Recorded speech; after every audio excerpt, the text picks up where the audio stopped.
My scariest experience was at my very first LARP ever. I think I was 10 back then. In the night, we had an attack by a large group of orcs NPCs. My older brother, maybe he was then 19 or 20, and I were hidden in our shop. We were alone, as the rest of our merchants group was out, so we barricaded the door, put all the lights out, sat in a corner and waited.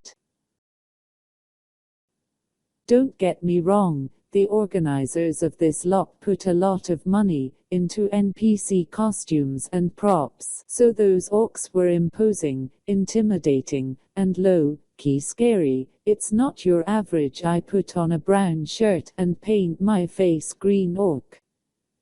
Anyway, for an hour, my brother and I were sitting in the dock, empty building, as the orcs were walking around, banging on the door and the walls, grunting, shouting.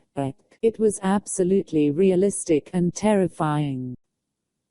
I even impressed my brother, because I was so terrified that I started crying,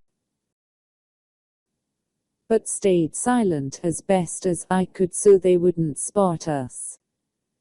Yet, at any time, he could have called a time-out, so we would walk out of the place for me to calm down and be reassured, but I refused his offers to do so. Back then it was terrifying, but if I could I'd do it again. It was the most intense and realistic moment I ever had in LARP.